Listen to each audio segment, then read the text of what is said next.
Salmo Kapitulo 145, versikulo 4.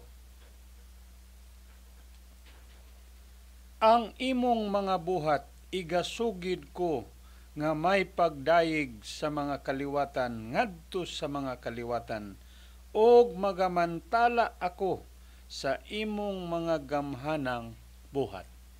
Maayong gabi kanatong tanan mga higala, mga kaigsunan ug atong mga suking tigpaminaw ning atong programa Oras sa Leksyon.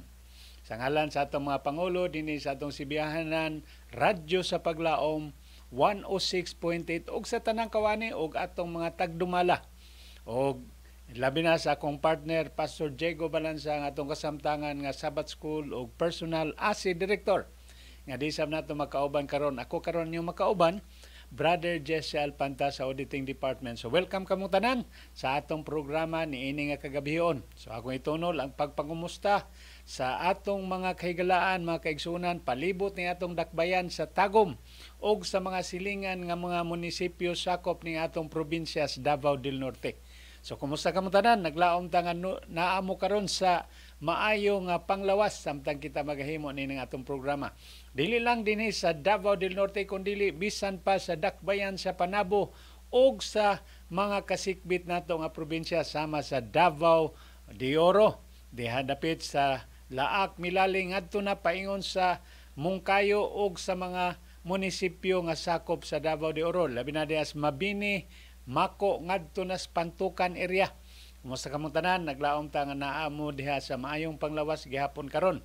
So ato sab kumustahon ang atong sister station dinha sa Mati City, ang atong AWR Hope Radio Mati. Kumusta kamo dinha atong mga kahigalaan, mga kaigsunan, ingon man ang atong mga programmers o ang atong station manager diha Pastor Mish Monterola og sa iyahang mga kaubanan nga angkor din na sa atong mga programa. Og ilabi na sa atong mga kahigalaan sab nga nagasubaybay pinaagi sa atong Hope Channel Northern Davao. Kumusta kamong tanan? Labi na katong nagasubaybay pinagi sa Facebook Live, YouTube Live ug sa atong application ang mao ang AWR Northern Davao.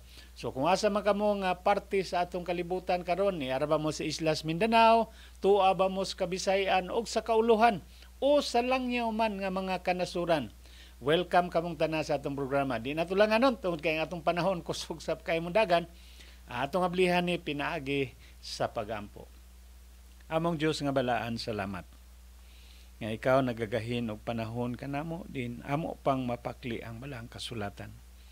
Ug among madungog ang imong tingog pinaagi sa mga panid niini nga bulawanon nga libro. Amahan, salamat. Samtang kami magasugod, ikaw maghatag na mo kahapsay kalinaw, labi na mga ekwipong ang paggagamiton. Nga kini maga-function sumalas panginahanglan aron kini nga among programa magpadayon og magalawtay nga way mga kaulangan. Salamat Ginoo nga ikaw makiguban ning among pagtuon karon kay kining tanan namong gisalig gilauman nga pagadawaton tungod lamang sa ngalan ni Hesus nga manluwas. Amen. So nini nga semana higalag mga kaigsunan atong gisaluhan kining usa na sab ka episode sa libro sa Exodus. Ilabi ni nining pulo nga Passover. Ang paglakaw sa mga Hudiyo gikan sa nasod sa Ehipto ngadto gyud sa yuta sa saad. So sa di pa sila mo biya, ang instruction sa Ginoo nga maghimo sila og usa ka piyesta o usa ka pagsalo-salo diin ila nga kini nga pagahimuon diha gyud sa ilang puloy-anan aron nga ang ilahang mga kinabuhi maandam sa dako kay nga panaw nga ilang pagahimuon. So ang Ginoo nagahihatag instruction aton nini nga semana atong gisgutan ang ilang pagaandamon usa ka nating karnero, usa ka tuig ang pangidaron o kini ila nga ihawon. Ug sa diha nga ilang ihawon, ila nga isablig ang tubig didto sa mga pultahan aron nga ang una o katapusan nga hampak o plagues nga iga bubuon niya diri sa yuta sa Ehipto ang tanan nga mga Israelinon dili makatagamtam. Ug tungod niya na atong nahibaw-an nga kining tanan nagsimbolo sa umaabot nga sakripisyo ni Kristo didto sa Kalbaryo sa cross nga iyang pagahimuon in behalf kanimo kanako. So karon nga kagabhion atong gablihan ang Salmo kapitulo 145 bersikulo 4. Diin kini nagahatag og usa ka pagpadayag nga kitang tanan mga katawhan sa Dios kinahanglan nga atong ipadayag ang gugma sa Dios sa kaliwatan nga umaabot. Tungod kay kini nga pagpadayag, kining gitawag og passing the torch. Kini siya buluhaton alang sa tanan nga katawhan. Ngani atong giablihan ni pinaagi ni ining mga pulong, gusto na kong basahon pag-usab. Ang imong mga buhat igasugid nga may pagdaig. So nganong gusto sa Ginoo nga ang buhat niya mapadayag sa tibuok kalibutan aron nga ang iyahang ngalan mailhan sa mga kaliwatan ug kini igamantala pinaagi sa pagpadayag sa iyang gahom. So ang Dios iyang gipadayag ang iyang gahom diha sa katawhan sa mga Ehiptohanon aron unta sila nga moilang ang mga Dios sa mga Ehiptohanon angay na nila nga biyaan og ilahang dawaton ang Dios nga mao ang nagbuhat sa langit ug sa yuta. Aban makasusubo ang history sa mga Ehiptohanon. Kay pipila lamang ang miila niini ngani si Paraon wa niya niilha ang Dios. Ug tungod niya nasayod ta nga siya nakaangkon sa paghukom gikan sa Dios. So si Salmista David nagtudlo nga ang mga kabataan kinahanglan maedukar sa pag-ila sa Dios. Kay ang tuyo sa Dios nga mailhan siya og pinaagi sa pag-ila kaniya. Ang iyahang gugma, ang iyang mga maayong buhat kini maghatod sab nga sundon sa mga kabataan. Ang iyahang mahigugmaon nga pagtagad ngadto sa panimalay nga nagahatag og pagpahimangno sa tanang puloy-anan. Ngani giklaro ni Salmista David nga ang mga henerasyon o ang mga kaliwatan kinahanglan mahibalo ug magdeklarar sa dako kaayo nga buhat sa Ginoo ilabi na sa iyang buhat sa pagluwas. Dili lang sa mga Ehiptohanon o sa mga Israelinon dito sa Ehipto, kundili ang katapusang buhat ni Kristo sa pagluwas alang kanimo kanako. One family should speak to another family about God, about His marvelous deeds. Ang usa ka panimalay ngadto na sa usa ka panimalay kinahanglan magasugid sa kahibulungan kayo nga buhat sa Ginoo. Mabitaw nga gahapon atong gibiyaan ni nga ngano nga gikinahanglan nga atong hinumduman ang mga maayong buhat sa Ginoo. Tungod kay daghan kaayo kini og kapuslanan alang sa atong pagtuo o pagtubo ingon nga Kristohanon. Kinahanglan mahibaw-an nato ang iyang maayong buhat, ang iyahang mga gitudlo nga mga maayong mga binuhatan o kini makahatag og kahibalo sa mosunod nga henerasyon. Ngani dinhi sa Exodus kapitulo 12 mga bersikulo 24 ngadto 28. Unsa nga mga importante kaayo nga mga puntos nga gihatag dinhi alang sa mga ginikanan.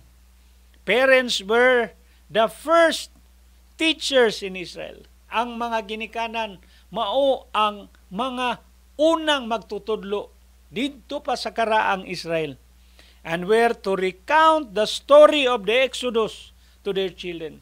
Kining tanan nga mga ginikanan kinahanglan magasugilon ngadto sa ilahang mga kabataan sa mga maayong buhat sa Dios nga iyang gipadayag sa katawhan sa Israel bisan pa nga naa sila sa pagkaulipon. It was not to be told as a past historical event only, but to be presented as their own experience, even though it happened a long time ago. Grabe no ang pagpasa nila gikan sa henerasyon ngadto sa henerasyon ingon nga personal gyud nga ilang na-eksperyensyahan. Mao nga sa atong kapanahunan, mauusab kini ang atong itudlo sa mga kabataan. Ang atong mga eksperyensya nga nadawat o atong naagian. Tingali posible dunay mga negatibo apan atong pilion ang mga positibo. Ilabi na katong naghatod sa atong pagtagad sa atong espirituhanon nga pagtubo. By celebrating this festival, kining Passover, pinaagis pagsilibrar niini, they were to identified with their forefathers and the history was to be relived and actualized. Grabe no?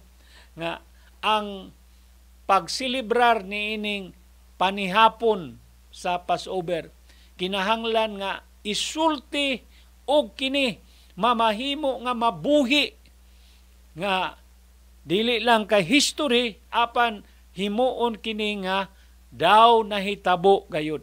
The father would say, I was in Egypt. I saw the defeat of the Egyptian gods and the plagues on Egypt and I was set free. Grabe no. Itug-an gyud nila kung unsay nahitabo didto ko sa Ehipto. Nakakita ko sa mga gipadayag sa Ginoo nga maayong buhat alang sa katawhan ug ako iyang giluwas. In the book of Exodus, it is twice underlined how parents should answer their children's question regarding the Passover.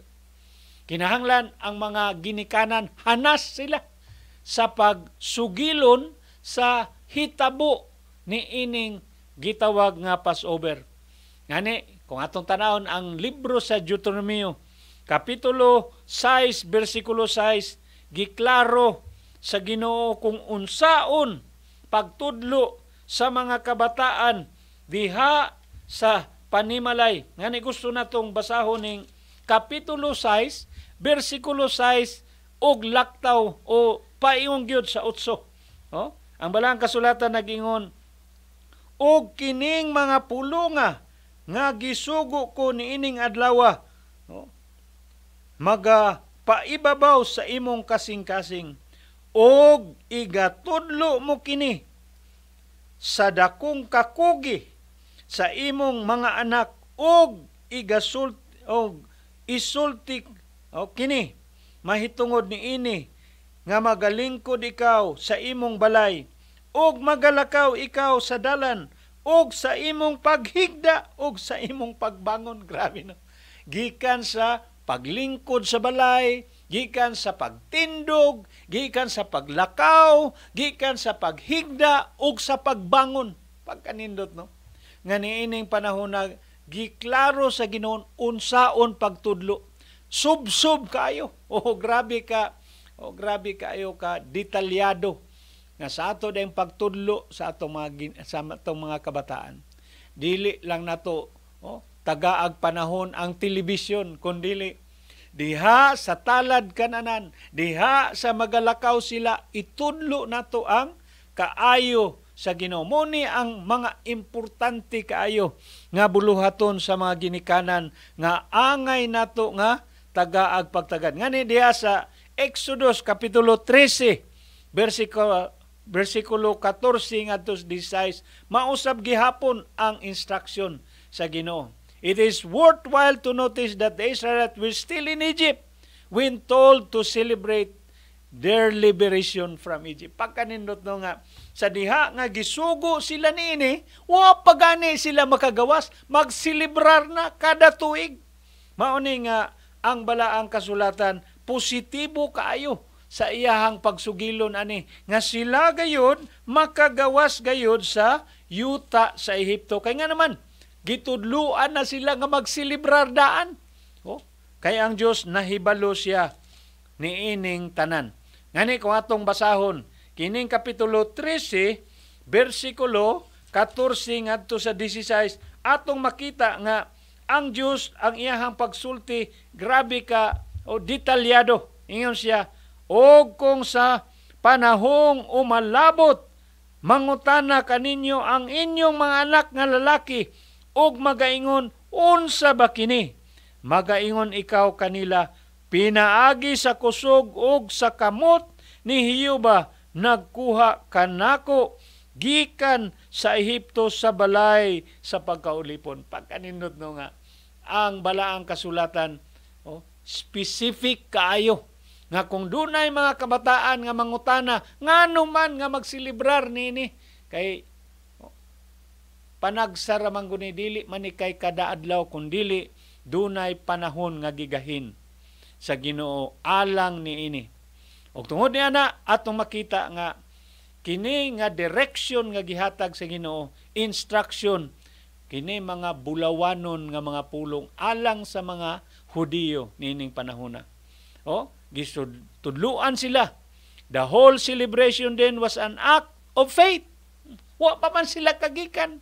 So kinahanglan nga naa sila'y pagtuo nini.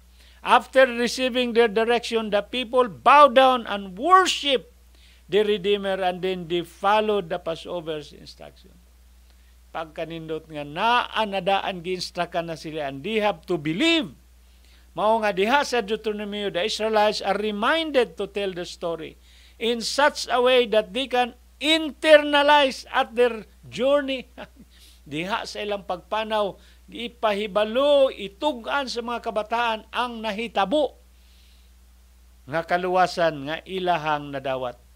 Notice the collective tone of this account as well as the stress on the present experience. My father was a wandering Aramean, and he went down into Egypt with a few people and lived there and became a great nation, powerful and numerous. But the Egyptian mistreated us and made us suffer. Itudlo gyud nga among mga ginikanan gikan sa Arabia, mibakta sa didto sa yutas kanan apan tungod sa kalisod minaog didto sa Ehipto ug ang mga Ehiptoanon nagdaog-daog. Mabitaw nga diha sa Deuteronomy 26 bersikulo 5 ngadto sa 9 kamo na lang mo basa ani. So the Lord brought us out of Egypt with a mighty hand and outstretched arm, and with great terror and with signs and wonders. He brought us to this place and gave us this land, the land flowing with milk and honey.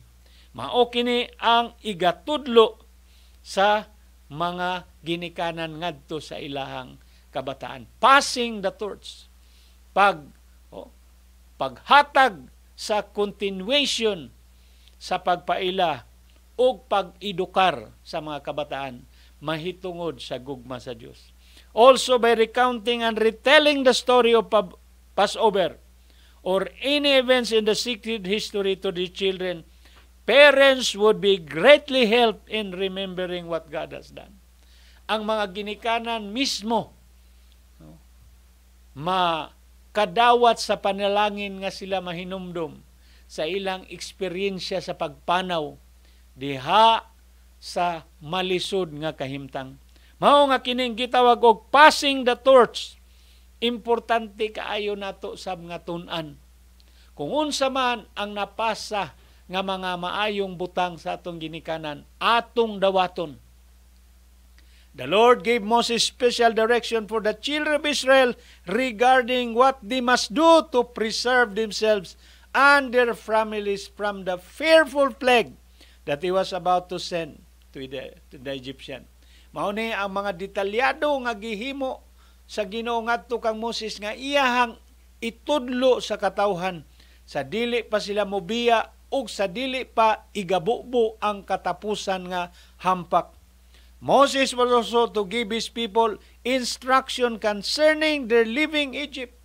Gitudluan sab si Moses og unsa ang himuon sa diha nga mobiya na sila didto sa yuta sa Ehipto. On that night, so terrible to the Egyptian and so glorious to the people of God, the solemn ordinance of the Passover once instituted. Niining makapakurog, makalilisang panahon alang sa mga Ehiptoanon og usa ka piyesta alang sa mga Hudiyo. Ang mga Israelinhon nagtukod og usa ka institution nga mao kining Passover. By the divine command, each family alone or in connection with others was to slay a lamb or a goat without blemish and without a with a bunch of hyssop, sprinkled with his blood on the two sides of the post and on the upper door post of their houses as a token that the destroying coming angel at midnight might not enter. So kini nga mga buluhaton, ilag yun nga gituman, sumala sa gisulti sa Ginoo. Kay short to that, og dili nila masunod, kini katumbas og kamatayon alang sa ilahang kamaguwangan nga anak. And this name was given in memory of the angel passing by their dwelling. Meaning, pass over. Giagian lang ang ilang panimalay. O ang sunod nga panimalay sa Ehiptohanon nakadawat og destruction. While the children of Israel enjoys the privilege of protection alang kanila. And such a feast was to be observed as a memorial by the people of Israel in all future generation. Kini ilang igaselebrar alang sa umaabot nga henerasyon. Not one act in the life of Christ was unimportant. Kining tanan nagtudlo kang Kristo, og ang kinabuhi ni Kristo walay usa ka buhat niya nga dili importante. Every event of his life was for the benefit of his followers for the future. Kaya ang tanan nga gihimo ni Kristo alang sa kaayuhan sa iyahang katawhan, gikan pa sa iyang pagpakamatay dito sa Kalbaryo sa krus, 2,000 katuig na ang miagi, o kini epektibo pa hangtod sa pagtapos sa kalibutan. These circumstances of the tarrying of Christ in Jerusalem teaches an important lesson to those who should believe in Him. Many have come a great distance to keep the Passover. Katong panihapon nga gihimo ni Kristo, daghan ang miadto aron magsilibrar sa Passover. Ngani, katong katapusan nga panihapon, kauban ni Kristo og iyang mga disipulo, ang institution nga mao ang culmination sa iyang kamatayon, ingon nga halad, ingon nga bayad, ingon nga kinabuhi alang sa mga matarong apan kamatayon sa mga masinupakon. Kaya ang tanan nga dili mo pili ang Kristo, mahiagom gyud sa silot. And they were to call to mind His miracles, His mercy and loving kindness to them, that their love and reverence to Him might increase, and led them to ever look to Him and trust in Him all their trials, and not to turn to other gods. Kining tanan, kinahanglan balikon pagtudlo sa mga ginikanan, unsa ka maayo ang Dios aron nga dili sila mulikay ngadto sa wala o ngadto sa tuo, ug mubalik sa pag-alagad sa mga Dios-Dios. Kini nga pagpadayag sa gugma sa Dios importante kaayo alang sa mga Hudiyo, ug sa atong kapanahunan importante sab kaayo nga ang nabuhat ni Kristo didto sa Kalbaryo sa cross ato kining isugilon, ilabi na kadtong panahon nga siya nagaantos na didto sa cross. Kay kining tanan maghatod daw nato nga ang atong pagtuo mudugang, increase, og ang atong paglantaw kaniya sa pagsalig diha sa panahon sa pagsulay, makahatag na tog kusog. The observance of the Passover possess a mournful interest of the Son of God.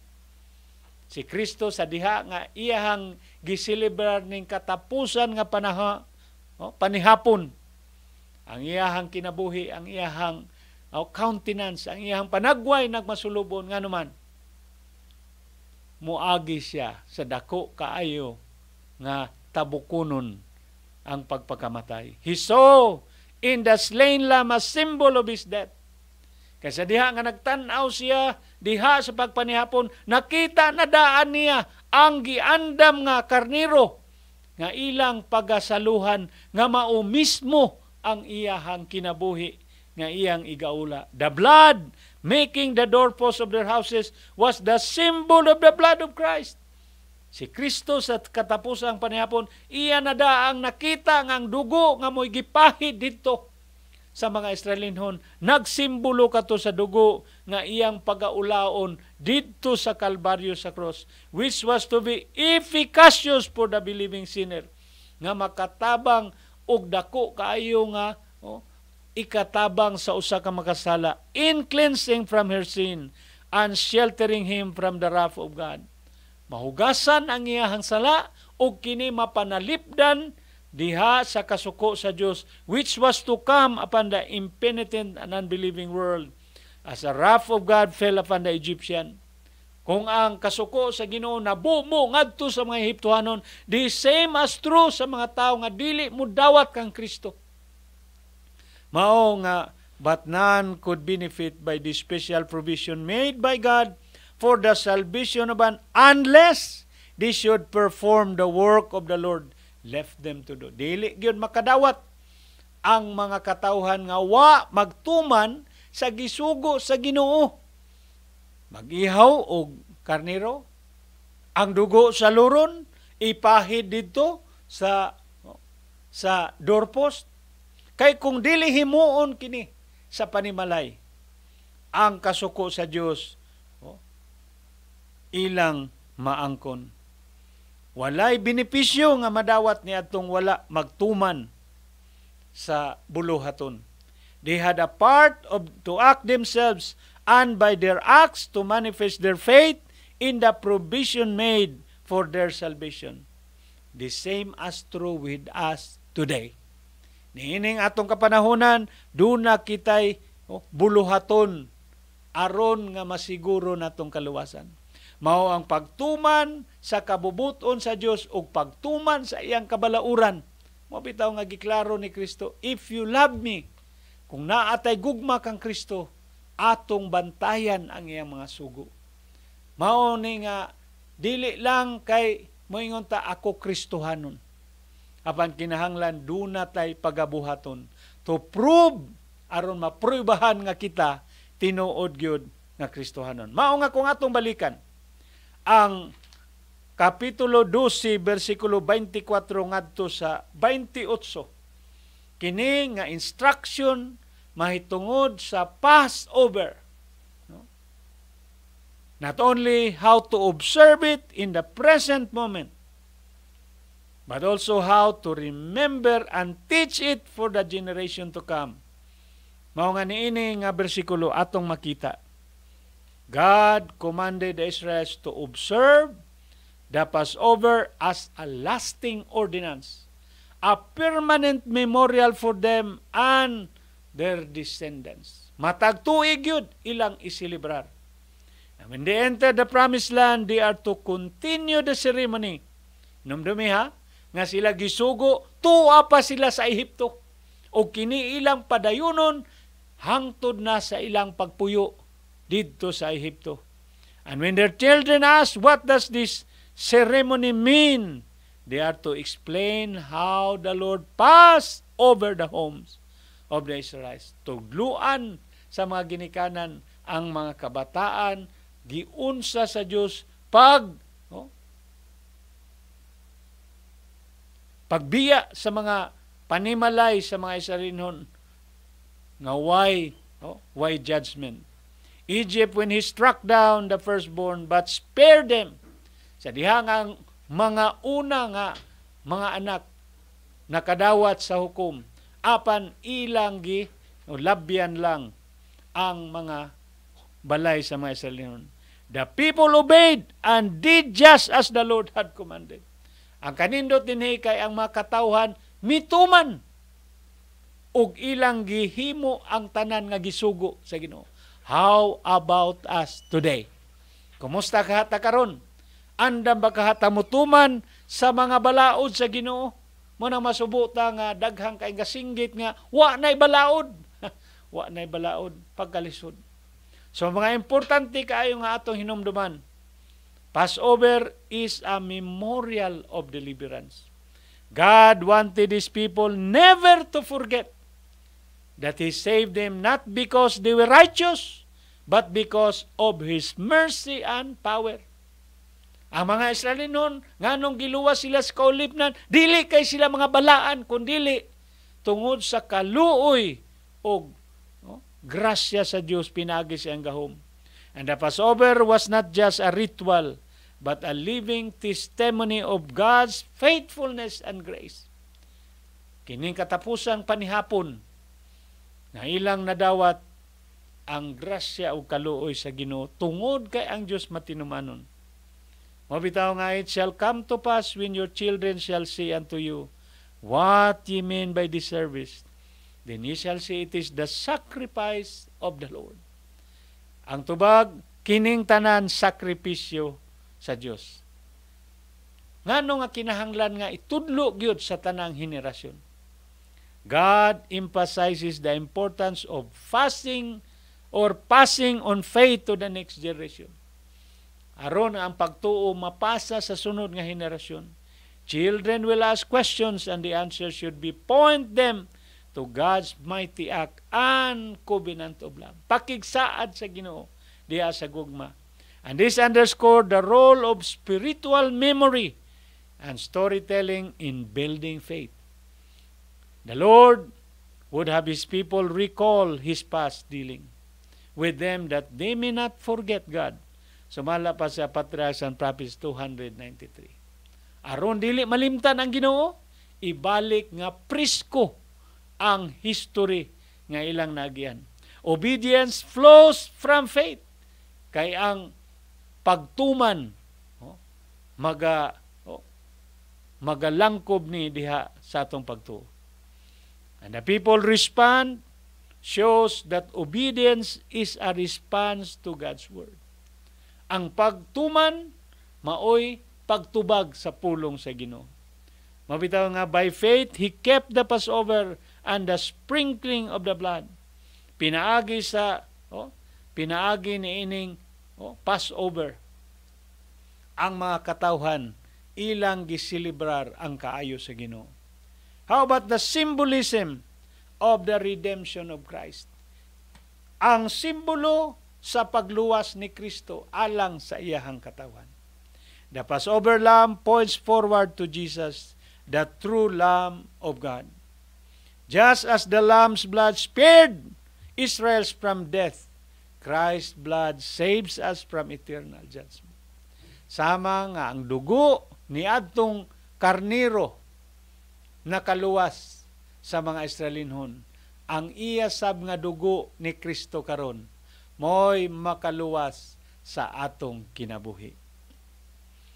Diha sa unang Korinto kapitulo 5 bersikulo 7 og diha sa Juan 1:29. Behold the Lamb of God that taketh away the sins of the world. Mao nga diha sa Patriarchs and Prophets 277. Alang sa atong pagtapos, the Passover was to be both commemorative and typical. The blood of the Lamb was a symbol of the blood of Christ.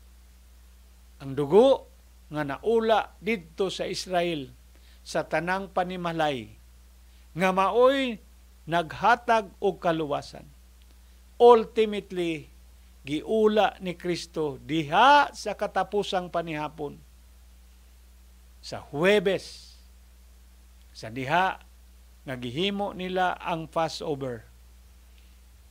Pagka Biyernes, si Kristo gilansang sa cross. Ug ang paglansang sa cross ni Kristo, kini katumanan sa saad nga pinaagi sa dugo, makabaton ka o kaluwasan. Ato na ning gisgutan kagabi nga ang iyahang dugo, ang cross, nagtudlo nga kinahanglan atong hinumduman ang pag-antos ni Kristo. O kini nga pag-antos, maghatod nato sa paghanduraw ng atong mga pagsulay diri sa yuta. Dili ni katumbas unya sa giandam sa Ginoo nga puloy-anan alang kanatong tanan. Mao nga samtang kita magatubang sa atong mga responsibilidad. Samtang kita ga atubang sa mga hagits kinabuhi ni ining atong kapanahunan karon. Atong hinumduman nga ang dugo ni Kristo nga naula sa Kalbaryo sa cross, kung atong dawaton siya, ingon nga halad. Mabitaw nga diha sa Juan 3:16, giklaro gyud nga ang tanan nga mutuo kaniya, iyon si Kristo, nga ang tanan nga mutuo kanako, makabaton og kinabuhing dayon. Higalag mga kaigsunan, atong ikasubo nga ang atong panahon dili na gyud motugot, ato pa ning padayonon og mga adlaw tungod sa kanindot sa atong diskusyon ni ini nga kagabihon. So, sa pagkakaroon atong tapuson ni ang atong pagtuon, pinagis pagampo. Balaan og silimbahon nga Dios. Salamat sa sugilanon sa Exodus, sa katapusang panihapon sa mga Israelinhon sa wa pa sila mobiya sa Ehipto. Nga kini naghisgot sa usa ka dugo nga naula alang sa tanang panimalay. Dugo sa usa ka karnero apan nagsimbolo sa dugo ni Kristo. Kini nakaluwas sa mga Hudiyo o mga Israelinhon. O kini sa makaluwas namo ang gihimo ni Kristo. Amahan tabangi mi nga magpadayon sa pagsalig kang Kristo nga mao nga among manluluwas. O kung doon na may mga pagsulay nga among masugatan, tudlo imi nga ang imong kaayo alang sa imong makatawhan, ang imong provision nga gihimo alang sa among kaluwasan. Amo kining kanunay nga kuptan, ingon nga imong saad, aron pinaagi ni ini, bisan unsa nga mga pagsulay hagit sa kinabuhi nga among masugatan, makatindog kami nga malahutayon nagapaabot sa imong pagbalik. Uban kang Ginoong Hesus nga among manluluwas. Salamat Ginoo nga ikaw nagatubag sa among mga pagampo. Karon akong giampo nga ikaw magapanalangin. Ilabi na sa tanan namong mga viewers, listeners nga nagapaminaw ni ini nga programa. Nga ang among kinabuhi madasig. Ug sa among mga kaigsuonan nga wa pamudawat kang Kristo ingon nga manluluwas. Ginoo hikapa ang ilang kasing-kasing. Nga ilang dawaton karon si Kristo nga mao ang katapusan nga halad og kini usa ka halad nga makahatag namo kinabuhi. Amahan salamat nga imo kaming gunitan. Dasigon labi na ang among mga kaigsuonan nga magalagad nga matinumanon nagatuman sa imuhang mga kabalauran kay pinaagis pagtuman ang among pagtuo sa among uswa. Salamat nga imong gidungog kining among mga pagampo ug doon nami mga kapakyasan sa pagkatawhanon. Dawata kami karon nga pinasaylo kay kining tanan among gisalig gilauman nga pagadawaton tungod lamang sa ngalan ni Hesus nga among manluwas. Amen.